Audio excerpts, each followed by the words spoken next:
Sticks here with the Token Minorities, bringing you the power rankings for Week 10 of the National Pokeball League. I apologize for not having a power rankings video for Week 9, but life and school decided that last week would be a good time to attempt to drown me beneath exams and all that stuff. Fortunately, they did not succeed, so I am back and able to bring you another power rankings video. This week in the NPL saw a pretty interesting dynamic develop throughout the entire league. While one conference saw the playoff picture firmly solidify, including seeding, the other conference saw things heat up almost to McCargo temperature levels. If you don't know what I'm talking about, just pick up a Pokedex or something. As 4 teams are going into Week 11 fighting for 2 playoff spots. So that's pretty ridiculous, and that's going to make for an amazing Week 11. Well, amazing couple battles in Week 11. The ones for one conference are just kind of gonna be inconsequential. But without further ado, let's just jump right into the rankings. Just like last week, I'm really not going to spend too much time on the bottom 4 teams as they are all statistically eliminated, so I'll just quickly go through each team. Number 12, Colorado Avalugs, previously 12, no change there. 11, Montreal Cobalions, no change. Number 10, Oakland Rose Raiders, and number 9, the New York Matangs. No change at all among the bottom teams, and they are all out of the playoff picture, so that is all I'm going to talk about these teams for the time being. Right at the middle of the pack, this is where things are really starting to get interesting. At number 8, we have Manaphy City, who is previously number 8, so there's no change there, and they defeated the Montreal Cobalions 3-0 this past week. I'm going to be completely honest, things don't look good. Don't look too good for Manaphy City as they currently sit with the playoff picture. They are 4 differential points behind San Antonio, and after Washington decided to play ahead for their Week 11 game, Manaphy City would have to win 6-0 to even tie with Washington. They wouldn't be able to lose a single Pokemon.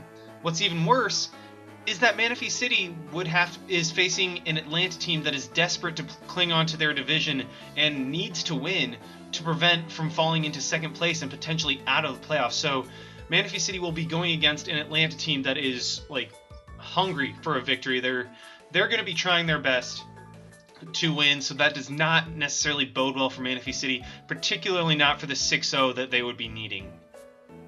Going into the battle, things really did not begin well for Manaphy City as Montreal was able to knock out Manaphy City's Starmie with a Scarf Nidoking and proceeded to get damage on Manaphy City's Sylveon with a Kyurem-Bee's Iron Head. However, Manaphy City really turned it around as Gothitelle was not only able to even up the score, but even allowed Manaphy City to take the lead as it took out 3 pokes before being forced out. It didn't even get knocked out. So it had a 3-0 differential that game alone. Really, Hippowdon was able to 1v1 Mega Charizard X at the end of the game, which allowed Mega Pinsir to clean up for a pretty solid 3-0 victory. Now, from what I've seen from Manaphy City this year, it seems that much of their gameplay depends on how effectively they're able to use Gothitelle. If they play well with it, then they can really beat anyone. But if the set they use doesn't work or they play poorly with it, well, things seem to go kind of downhill fast. Still, Gothitelle is a very, very scary Pokemon and a huge X factor for Manaphy City. If they are able to somehow make the playoffs and play well with Gothitelle, all teams really better watch out because Manaphy City could definitely knock you out. At number 7, we have the Atlanta Braviary, who were previously number 6, so they are down 1, and they lost to the Washington Charizards 0-6.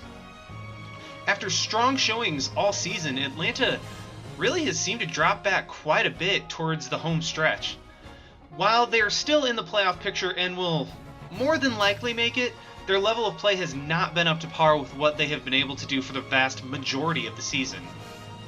Whether you want to chalk that up to losing Doublade or whatever, either way, Atlanta has a little bit of soul searching to do if they want to make a run at back-to-back championships. Watching the battle, admittedly this looked like a case of a player going into a match somewhat overconfident with his matchup, and he really wasn't able to bounce back from the initial shots he took from Washington's team. It is obvious that much of Washington's team benefits from rain in one way or another, and there's really no way around that. And Atlanta had the perfect counter in a combination of Drought from Mega Charizard Y and Chlorophyll Venusaur. However, the crux of the rain counter strategy was taken out almost immediately, as Atlanta failed to scout for Rock Slide from Mega Tangrowth and lost its Charizard very early in the match.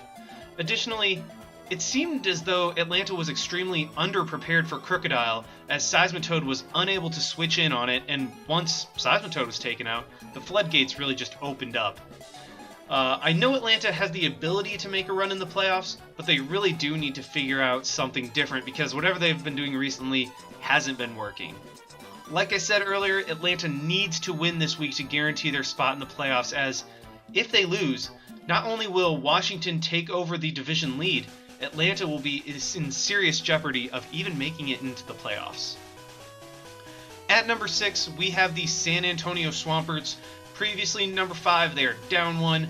They lost to the Portland Timbers 0-3, which isn't a bad loss. But I mean, it's still a loss, and at this point in the season, teams really can't afford a loss if they want to make it into the playoffs. Now, San Antonio is currently on the outside looking in for the current playoff picture, and they went into this week with a great chance to solidify a spot, but faced a Portland team determined to cling to the number 1 spot in their conference. In the battle, San Antonio really just seemed overeager as they allowed 2 of their biggest threats to be taken down within the first 5 turns, while getting relatively minimal damage on Portland's team. The trades they attempted to make were not in their favor at all, and ultimately, smart play by Portland caused San Antonio's attempt to pressure to kind of fizzle out as the game progressed, leading to a crucial loss and a huge hit to San Antonio's playoff aspirations. However, they are still firmly in the race, and if they win with a good differential, I believe they will jump over Washington for that last playoff spot. But I mean, these 4 teams are right in the thick of things. I mean, that Manaphy City Atlanta game is going to be gigantic for this last week, and there's really no 2 ways around it. That battle is, I would say, is the biggest battle of next week, so I'm excited to see how that plays out. At number 5, we have the Washington Charizards, previously number 7, so they are up 2. They defeated the Atlanta Braviaries 6-0, and to be completely honest, I kind of want an investigation done to look into Washington after the beginning of the second half of the season for some foul play or something. Yeah, there's your pokey pun for the video. Because it seems almost unreasonable how much they have been able to turn their season around, and after starting consistently at the bottom of the rankings, I mean, they're now fighting for a playoff spot. They're almost cracking the top 4 of the power rankings. So, I mean, standing ovation to their coach on an incredible comeback. I mean, that's ridiculous. I mean, I've said that before. I'll say it again. It's amazing what he's been able to do to turn it around. They are a team on the rise, and although they will be a wild card if they make the playoffs, I would have to say that they are almost top 3 of the most dangerous teams right now. While their record may say otherwise, their play recently has just been pretty much unparalleled. Looking at the battle, early pressure from an Infestation Tangrowth eased prediction for Washington and allowed them in what, with my opinion, was the top play of the week to take out a Charizard on the switch with Rock Slide from Tangrowth. I mean, admittedly, it was obvious that Atlanta was going to switch out Seismitoad and not leave it in against a Tangrowth, but how he played the match before, not revealing Rock Slide, making sure he was in a great position to be able to make that prediction, that was phenomenal. I mean, that was great on that side. And that really just opened the door for Washington, as Atlanta couldn't take the pressure that Washington was able to apply, particularly with Atlanta losing its ground-resistant Charizard and its defensive bulk in Seismitoad so early on. This just allowed Crocodile to clean up the game with minimal effort, giving Washington a clean 6-0 victory. While I am admittedly still skeptical of Washington's team and their chances to succeed against powerful preparation, I clearly underestimated the threat that they are, and teams would be making a big mistake to overlook this team in the playoffs. And here we go with the top 4 teams. As you can see, Michael and I have a little bit different order, but I mean, it's basically the same teams. It's not basically the same teams, it is the same teams. But at number 4, I have the St. Louis Reshiram, who were previously number 4, no change there. They defeated the New York Metangs 2-0, and St. Louis has continued to prove all season long that it's not about the apparent inherent power of a team, but how you use it that determines your level of success in this format. Having locked up a playoff spot and having no true shot at the number 1 seed in the conference, St. Louis won a close but solid match against a New York squad that has proven its ability to be a giant killer all year. In probably the most unfortunate turn of the week, St. Louis accurately predicted the Bolt Strike from Victini on his Fortress, only to be rewarded by a full para combo. Despite that unfortunate turn, St. Louis was able to exploit the new and incredibly sick animation for Draco Meteor to put some pressure on New York's team. Now, despite the final tally only being 2-0, St. Louis really had the game wrapped up once Kobaline and P2 went down and Reggie Giggs was weakened. Stoutland was able to abuse the sand to just clean up the game and return St. Louis to its winning ways. Okay, I lied, there was another Pokepun. But in all seriousness, St. Louis, while being in the toughest conference and having the undoubtedly toughest road to the finals, if they make it, they have an incredible opportunity to pull off a championship performance, of which I know they are more than capable. At number 3, we have the Phoenix Sunkern. They were previously number 1 in the rankings, so they're down 2. They lost to the Toronto Star Raptors 0-6, and as much as I have been talking about how incredible Phoenix has been preparing and playing lately, they really just got beat in every facet of the game this week. While bringing a Sunkern leaves me with the impression that Phoenix did not take this week seriously, the fact that a win this week could have put them in a position to grab the number 1 overall seed in the conference makes me wonder if they were truly approaching this week with the mentality of trying to win. Unfortunately, that's about as much examination of this week's showing from Phoenix as I am able to provide, because the battle was really just a massacre. Over-predictions early caused Phoenix to lose Thunderous and nearly its Bisharp, while leaving Toronto's Breloom at around 67%. Any strategy with the Sunkern was rendered ineffectual by Stealth Rocks, and Mega Medicham was trapped by Wobbuffet, allowing Lucario to set up on an Encore-locked Fake-Out and sweep the remainder of Phoenix's team.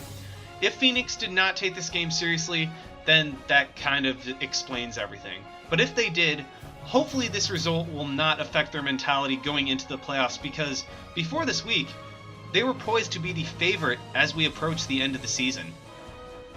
At number 2, we have the Portland Timbers, who defeated the San Antonio Swamperts 3-0. They were previously number 3 in the rankings, so they're up 1. And after a 3-game slide a little bit earlier in the season, Portland has regained control and came back into this week with a chance to clinch the number 1 overall seed in their conference. In the battle, they were able to take out a gigantic threat on the first turn, as Garchomp easily took a sidekick from a Mega Alakazam and was able to OHKO back with Earthquake. Portland faced a little bit of a scare with a bulk-up Landorus, but they were able to quickly and quietly neutralize that threat with Ice Beam Cresselia. Yes, Cresselia is showing up once again. After wearing down Metagross with that same dang Cresselia, HP Ground Mega Gardevoir was able to clean up the rest of San Antonio's team. So I mean, it was a pretty quick and efficient 3-0 victory. Portland only lost a couple pokes just because of the hyper-offensive nature that San Antonio was seeming to play with, but it was very much Portland had control of the game.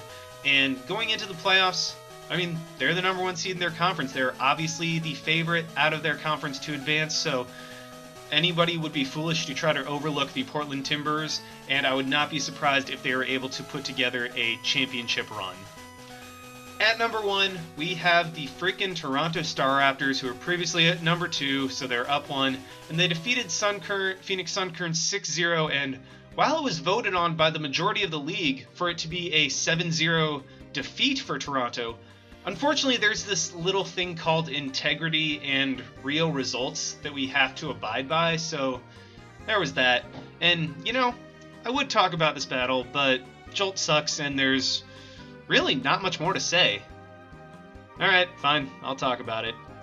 While I was kind of kidding about Jolt sucking, I was not kidding about the fact that there really wasn't too much to talk about with regards to the battle.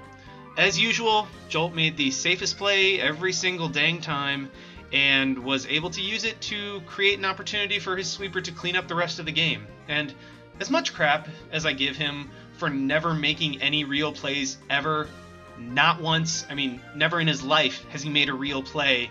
And yeah, he's not real. He's not a real player. But anyway, disregarding that, the fact that he never really needs to make a play in order to win just speaks to the insane amount of preparation that Jolt puts into his teams. The fact that he doesn't need to make a risk in order to put himself in a position to win really just tells me that he had a plan for every single situation this week and in the previous weeks before that. That being the case, along with the fact that a win this week clinched not only the conference, but the best record in the entire NPL, Jolt really, as much as it pains me to say this, Jolt has to be the current favorite to pull off a championship. Again, I hate to admit it, but you know what? You got to give a guy props for putting together an incredible season. But anyway, that is the rankings, guys. Thank you for watching. Like, comment, subscribe, all that stuff. And this is Styx, signing out. Why not? See you guys.